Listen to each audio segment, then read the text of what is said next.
Vamos analizando este problema, como es precisamente este candidato a solución que obtuvimos. Vamos a hacer una serie de observaciones.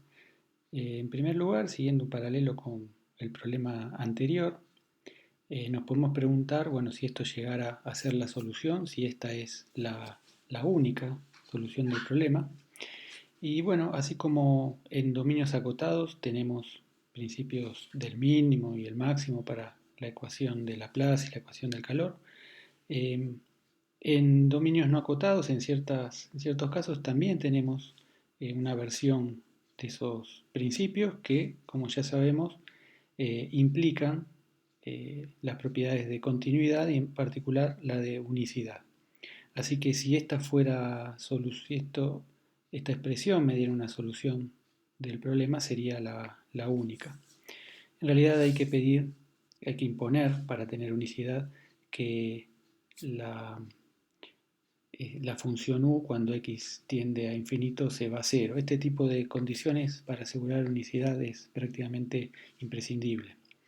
Eh, bueno, y estos principios del máximo en dominios no acotados los agregué en unos apuntes que después les voy a hacer llegar por mail. Eh, Bien, así que si este candidato a solución fuera solución sería la única, eh, siempre y cuando pongamos esta condición de cuando x tiende a infinito, esto tiene que tender a cero. Otra observación sobre esta fórmula. Fíjense que eh, la fórmula es una integral sobre todo Rn, ¿sí? Y en el integrando aparece el dato inicial. O sea que eh, en un punto xt la solución depende del dato inicial en todo Rn.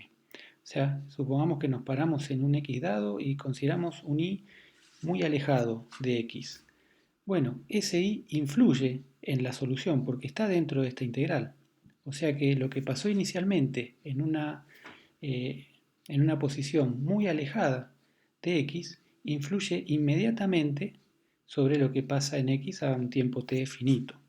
O sea que no hace falta que pase un tiempo determinado para que lo que pasó muy lejos inicialmente empiece a influir en la solución. Lo cual es muy distinto a lo que pasaba en la ecuación de ondas, donde cuando vimos la clase pasada la ecuación de ondas en Rn, nos aparecían fórmulas de este tipo, fórmulas integrales, donde las regiones en las que teníamos que integrar no era todo Rn, a pesar de que la ecuación estaba planteada sobre todo Rn, sino que eran o bien en bolas o en bordes de bolas, según sea dimensión par o impar. Pero en todo caso era en una región acotada, que era en un entorno de X. O sea que lo que influía, lo que el dato inicial influía sobre la solución, solo lo que pasó inicialmente en torno a X. Esa bola iba creciendo con el tiempo, o sea que a medida que pasaba el tiempo cada vez más, eh, eh, digamos, lo que pasó inicialmente más lejos empezaba a influir, pero recién después de un tiempo. O sea, en cierto sentido, le tomaba un tiempo, si pensamos a que lo que pasó inicialmente contiene cierta información y entonces después de un tiempo esa información empieza a, a influir en la solución, uno dice entonces que en el caso de la ecuación de ondas, hay una velocidad finita en la propagación de la información. En este caso, como la influencia de lo que pasa en puntos lejanos es inmediata, es instantánea, uno habla de una velocidad de propagación de la información infinita. Por eso que se dice que la ecuación de ondas o sus soluciones no son relativistas, a diferencia de lo que pasa con la ecuación, dije la ecuación de ondas, perdón, la ecuación del calor es no relativista, mientras que la ecuación de ondas es relativista. Bien, y una última observación. eh, ya había mencionado que esta era como la solución fundamental, ¿no? El análogo a la solución fundamental de la ecuación de Laplace, y bueno, efectivamente A esta a veces se la llama así, más, más usual llamarla el heat kernel, el núcleo del calor, y tiene un comportamiento similar a la solución fundamental de Laplace, en el sentido que cuando le aplicamos el, el operador, digamos, de la ecuación del calor, nos da una delta, este, ahora en las dos variables, en t y en x, eh, y, y además la misma función, cuando t tiende a cero, tiende a una delta. Estas cosas no las vamos a mostrar, pero son cosas que las pueden usar en los procedimientos que hagan para mostrar que algo es solución o no. Fíjense que, por ejemplo, esta condición, cuando t igual a cero, el hecho que esto tienda a la delta, me asegura que cuando t igual a cero, si acá nos aparece una delta, entonces la u de x en cero vale efectivamente g de x. Bien. Eh, bueno, vamos a seguir con otro ejemplo. Todavía en los dos ejemplos quedó por ver que esto efectivamente era solución o no, ¿no? En ambos ejemplos vimos que sí era solución, no había otra, pero bueno, quedó eso por verse. Tengan paciencia, ya lo vamos a ver. Pasemos a un tercer ejemplo. Acá tenemos bueno, una ecuación que no es la ecuación de onda, es una ecuación hiperbólica y la planteamos en un dominio, digamos, en la variable x es infinito y en la variable t va de 0 a 1. Si quisiéramos aplicar transformada de Fourier, está claro que la única alternativa es hacerlo sobre la variable x, ¿no? Así que hagámoslo, la otra variable va a cumplir el rol de parámetro, así que apliquemos la transformada de Fourier miembro a miembro y hagámoslo también sobre estas condiciones de borde. Fíjense que uno involucra a la derivada de u en 0 y el otro a u en 1. Así que bueno, si aplicamos la transformada de Fourier respecto de la variable x, eh, acá usamos el resultado sobre cómo actúa la transformada de Fourier sobre las derivadas. Como es una derivada segunda, sale 2 factores w, así que tengo menos w al cuadrado, o omega, por la transformada de Fourier de u.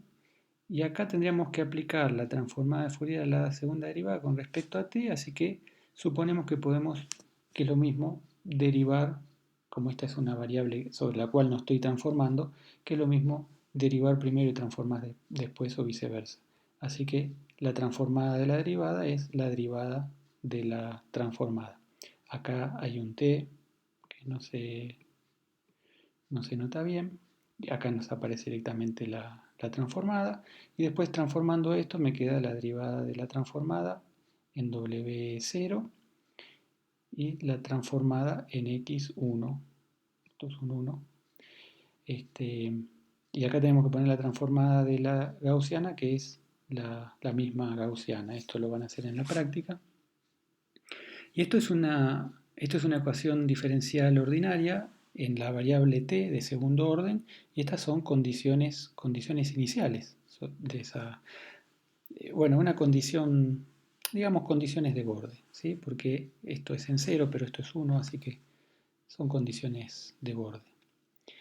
Eh, Esto es fácil de resolver, la solución es lo que está acá abajo, o sea, la transformada de nuestra incógnita resulta ser esto, entonces tendría que antitransformar. Acá lamentablemente no puedo aplicar ninguna de estos trucos de considerar la transformada del producto ni nada de eso. Básicamente, bueno, porque acá tengo funciones que sé que no voy a poder transformar. El coseno hiperbólico en la variable w diverge, así que esto no lo puedo integrar. O sea, cuando yo sé que la transformada de Fourier no existe, no tiene sentido escribirlo en términos de la transformada de Fourier, salvo que después eso lo antitransforme, ¿no? Y que puedan compensarse las cosas. pero bueno, la transformada de Fourier de esto no existe, así que lo que puedo escribir es esta expresión de acá. O sea, poner directamente la antitransformada de todo este conjunto. Bien, incluso si consideramos este cociente de funciones, bueno, en todo caso, no sé, quizás acá uno pueda separar esta exponencial y juntarla, pero no creo que funcione porque esto va a divergir como e a la a, básicamente e a la omega. En fin, eh, creo que no hay chances de poder separar esto adecuadamente para expresarlo de otra forma. En todo caso, consideremos esta opción, la de aplicar la antitransformada y decir que bueno, el candidato a solución es este de acá. Bueno, veamos cómo podemos, qué criterios tenemos para estudiar a este tipo de expresiones.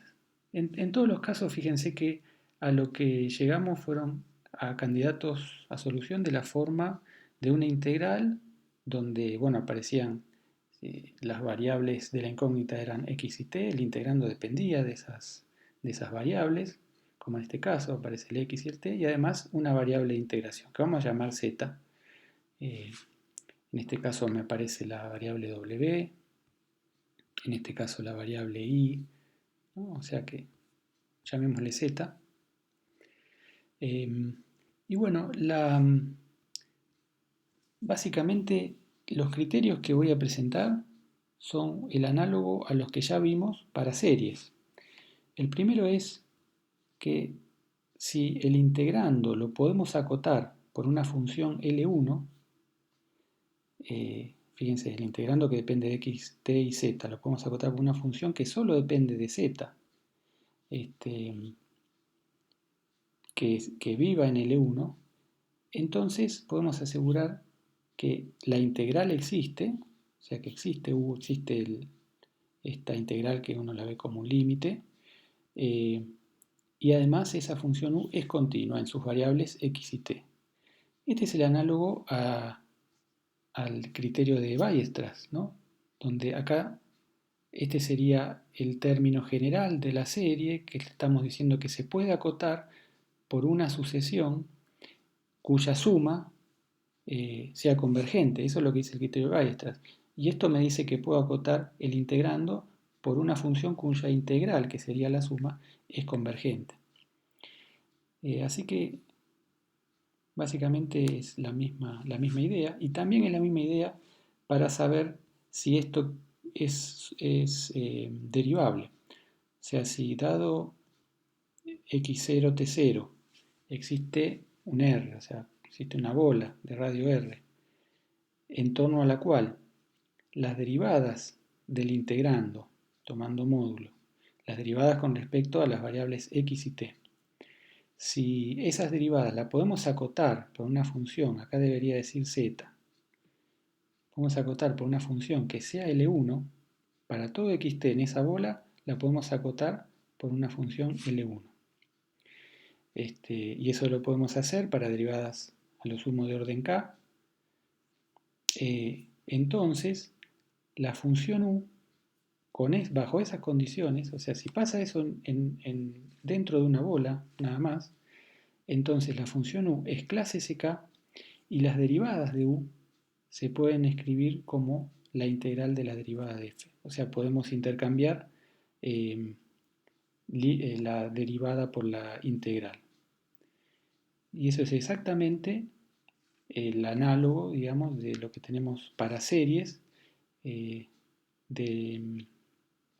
aparece en el ejercicio 4 de la práctica 0. O sea, prácticamente no estamos usando nada nuevo, salvo que cambiamos la serie por una integral, ¿no? La suma infinita por una integral. Y bueno, veamos cómo aplicamos estos resultados. Empecemos con el caso 2. Bueno, ahí el integrando era esto de acá, ¿se acuerdan? El núcleo del calor por la condición inicial. Si hacemos este cambio de variable en el integrando, El nuevo integrando que me aparece es esto de acá. Acá la g me queda como función de x y z, esto es t y esto es z. Bien, si la g es que me define el dato inicial, si es una función acotada, entonces la f, fíjense, la f es el producto de estas funciones. Si la g es acotada, entonces esta lo podemos acotar por una constante m. Así que todo esto lo podemos acotar por m, por esta exponencial, por esta gaussiana, que vive en L1. O sea que podemos acotar esto por algo que vive en L1 con tal de que la g sea acotada. Entonces ya sabemos que la integral que me definía el candidato a solución, esta integral, ya sabemos que existe y, y es una función continua. Fue fácil de comprobarlo, ¿no? Y ahora, si además las derivadas de la g son acotadas, pensé que teníamos que hacer las derivadas con respecto a x y t, y x y t aparecen justo en la g.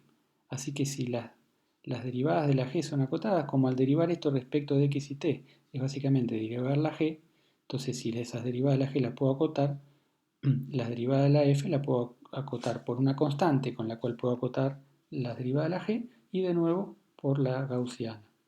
Así que como esto está en L1,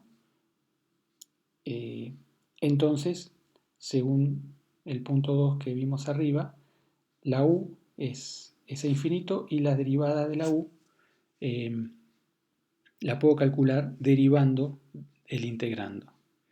Es que nuestro candidato a solución efectivamente cumple con la ecuación del calor, así que si le aplicamos